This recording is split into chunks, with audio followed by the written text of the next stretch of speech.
Deputy Director of the IMF African Department, colleague Central Bank governors, senior officials from the IMF, the World Bank, and across the continent.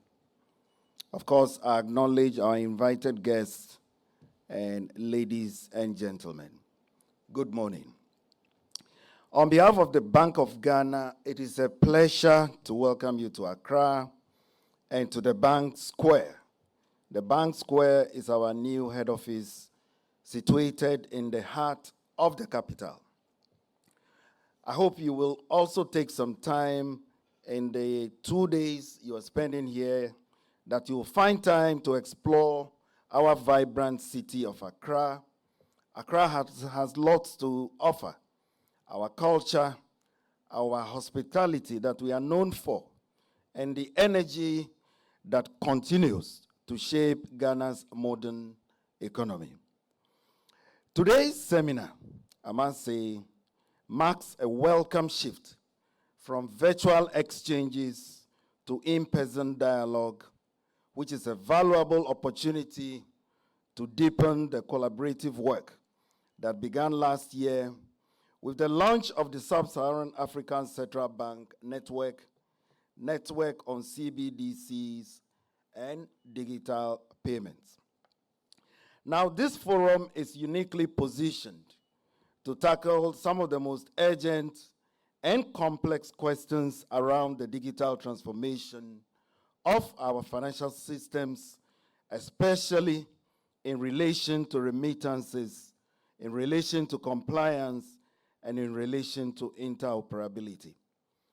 Ladies and gentlemen, we are all participants in an increasingly interconnected global financial ecosystem, and payments remain one of its most dynamic and consequential frontiers.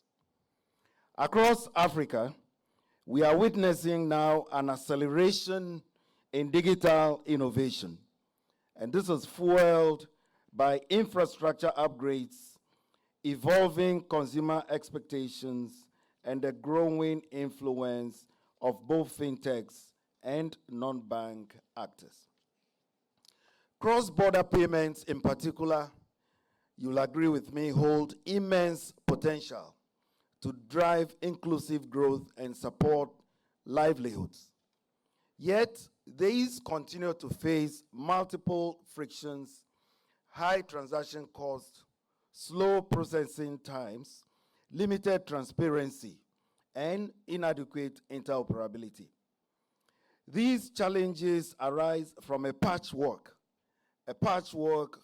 of regulatory frameworks, legacy systems, different time zones, and a lack of alignment on data standards, consumer protections, and compliance protocols.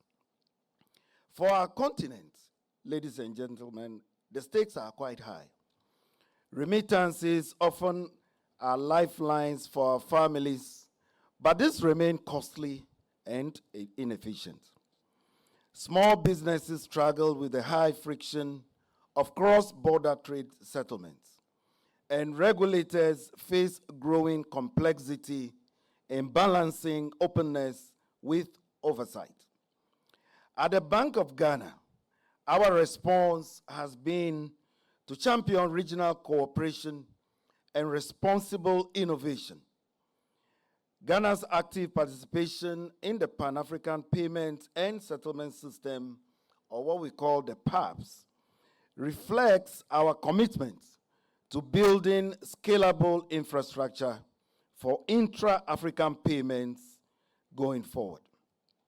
With 15 central banks and counting, 12 switches, and over 50 commercial banks on board, PAPS is an important step toward reducing dependency on non-African clearing pathways and strengthening our financial sovereignty. In parallel, we are co-leading with the National Bank of Rwanda on two pioneering initiatives. The first one is that the FinTech License Passporting Framework which supports regulatory coherence and facilitates cross-border market entry for trusted digital firms. And the next one is the African Next Gen Digital Payments Infrastructure, or what we call the DPI initiative. This aims to explore secure, interoperable, and inclusive payment architecture that is designed for African use cases. Now, yet infrastructure alone is not enough. Policy coherence and regulatory agility must go hand in hand with these. We see strong potential in tools, and I'm talking about tools such as multi-regulatory sandboxes, which bring regulators, innovators, and governments into a shared testing environment. Similarly, we could also have supervisory technologies or SupTech that can enhance real-time compliance monitoring, cross-border data flows, and information sharing. We must also be proactive in shaping international digital standards, particularly in areas such as AML, CFT, in areas such as digital identity, and in areas such as data privacy, so that they are inclusive of our context rather than imposed from outside. Digital trade agreements, when thoughtfully constructed, can also promote interoperability and trust. But as we talk about systems and standards, let us not lose sight of the real human stories behind these reforms. I'm talking about the single mother receiving remittances just to keep her children in school. I'm talking about the young entrepreneur who is seeking payment channels to export their goods abroad. And I'm talking about the regulator that is striving to ensure innovation does not outpace resilience. These are the lives we must center in our work, and I encourage you in your deliberations to keep this in mind in the next 2 days. In this regard, our gathering is not simply a technical one, it is profoundly a strategic one. We are here to co-create a regional vision where digital finance serves people, where digital finance supports our markets, and where digital finance safeguards trust. So over the next 2 days, colleagues, I want to encourage each of us engage in open, forward-looking, and critical dialogue. Share your experiences freely. Yes, do so. But also, be bold in proposing new ideas, questioning old assumptions, and identifying areas for concrete cooperation. Let us leave this seminar after 2 days, not just informed, but inspired.